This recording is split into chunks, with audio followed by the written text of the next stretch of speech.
Hello साथीहरू, हामी आज शारदा नदीमा फिस हन्टिङको लागि आएको थियो।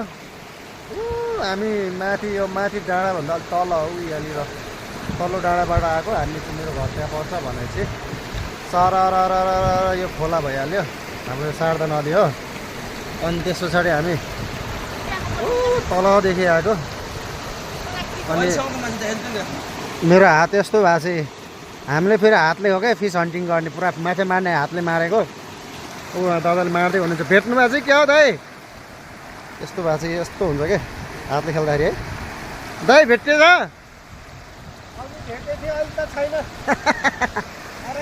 अनि यसरी हो फेरि यहाँ मार्ने, यता सल उभाउने हो, ढुङ्गा उचाल्ने हो, ट्याक्क माछा आइहाल्छ है। ए अहिले त आएन, अघि त आउँथ्यो होइन। अहिले त माछा अलि यतातिर पुरै ढुङ्गामा हुन्छन्, हुँदैन नि त। अनि त्यस पछाडि बल्झ्यो।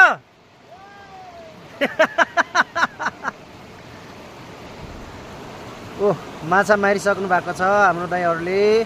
ओ कडै हो के दाइहरू पनि, हुन त म पनि कडै हो, तर पनि अहिले मेरो हात साह्रै पोल्यो के यो ढुङ्गाले गर्दाखेरि। त्यसले गर्दाखेरि म चाहिँ अब भन्नुपर्दा अब फेरि झोला पनि त सार्नु पऱ्यो नि त होइन।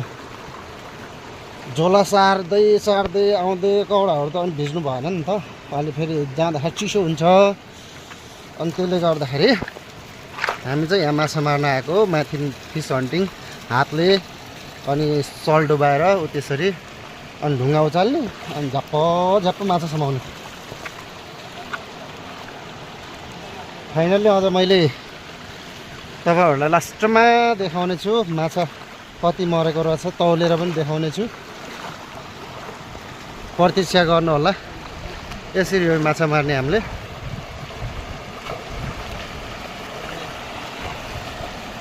यसरी हो माछा मार्ने।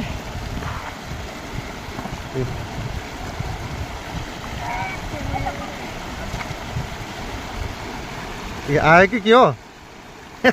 आयो आउँछ के।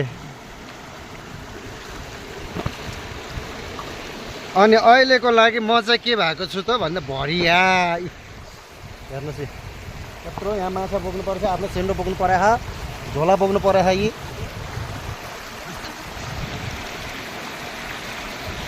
देख्दैन कि के हो? पुरै आयो माछा आयो, माछा आयो माछा।